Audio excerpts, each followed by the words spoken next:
Guys, the Democrats just got done with 6 months of lecturing us about how we should never, ever challenge an election, ever.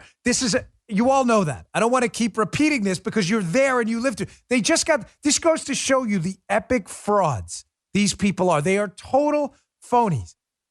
You question whatever you want. They question the 2016 election, the George W. Bush, Al Gore election. Don't listen to these losers. You question whatever you want, and I have questions about 2020. Well, they told us not to, which is weird because they're questioning the mayoral primary now that affected the Democrat. That's number one. What's number two? The Democrats, this is why this is such a humiliating faceplant. Don't question elections. Wow, we're questioning an election. Number two, they're trying to push through H.R. 1 and Senate Bill 1, this massive federal takeover of elections, and their whole premise for doing it is, hey, we are really smart in Washington, D.C. We can figure this whole thing out, which is hilarious because New York City people can't even figure. Joe, that's at least a double. That's a minimum of a double monthly. Seriously. The New York City lunatics can't even figure out how to conduct the New York City election. You think some bureaucrat in D.C. is going to be able to clean up elections all over the country, including New York City? New York City can't even figure out their own darn election. I can't express to you. Listen, I get a lot of traffic behind the scenes from people. Some people feed me stuff, and it's for a lot of reasons. A lot of them are Democrats. Some of them want to get on the show, blah, blah, blah, blah, blah.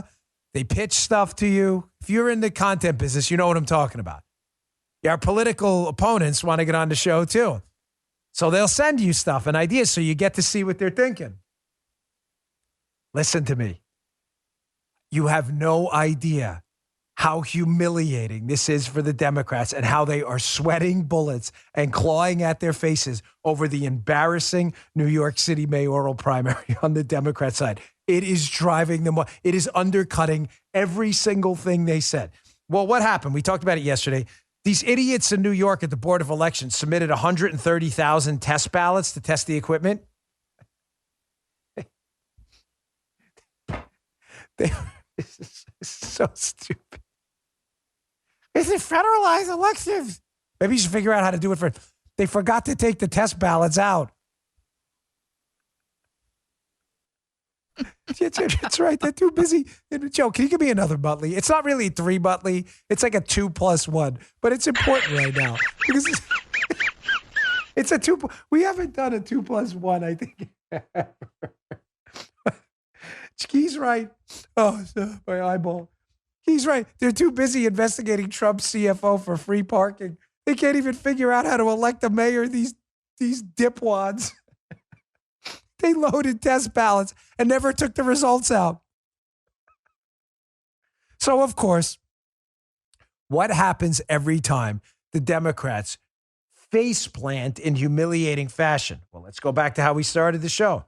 What are the hallmarks of a tyranny?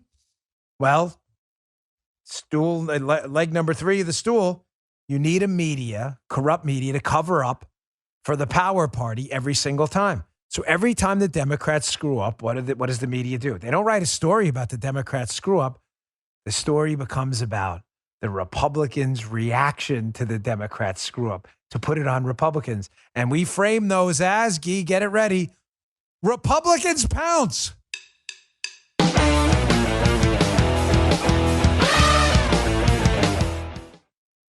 The greatest Republicans pounce ever. You would think the story, right, guys, would be Democrats in New York completely blow it on election. What a bunch of humiliating losers. Nope, not the story at all.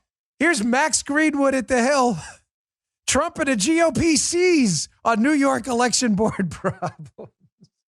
Seize, pounce, leap, jump, every single time. Every single time. Every single time. They can't write the story about Democrats screwing up because they're Pravda. They're state-run media.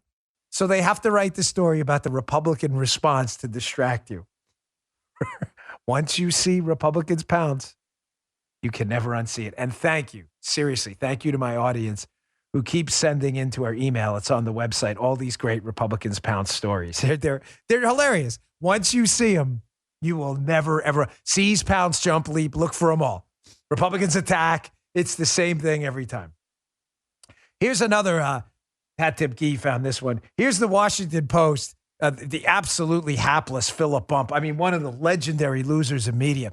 And I don't know Simon Waxman, but he should be ashamed that we have him on the same screen here as Philip Bump. Here's state-run media doing their job too here. So here's a Washington Post headline. But these are, folks, it's not a joke. We didn't make these up. These are real headlines of the Washington Post on top of each other. Washington Post headline 1 by Simon Waxman. Ranked choice voting went smoothly in New York, but it won't save our democracy. Here's headline number 2, literally the next day. Philip Bump. New York's mayoral election is a mess. This doesn't somehow prove Donald Trump's right. Philip Bump, one of the biggest dipwads in the history. I mean, a man thoroughly humiliated by his own existence. I don't know how he wakes up in the morning. I really don't. The pain must be incredible. But that doesn't prove Donald Trump right. What? Donald Trump and everyone who told us that these elections, if you federalize them, will be a disaster, that we don't have the ability to federalize elections, and these idiots can't even handle it in New York, and you want D.C. people to handle what they couldn't even handle in their own city? No, I think it proves Donald Trump right. Proves Philip Bump is Philip Bump, you know. You ever want to really laugh? I don't even like giving them the clicks, but put up a Philip Bump article. It's comical. It's quite embarrassing. All right, moving on. But I'm dead serious. Behind the scenes, the Democrats are panicking over this in New York because it just makes them look like complete buffoons.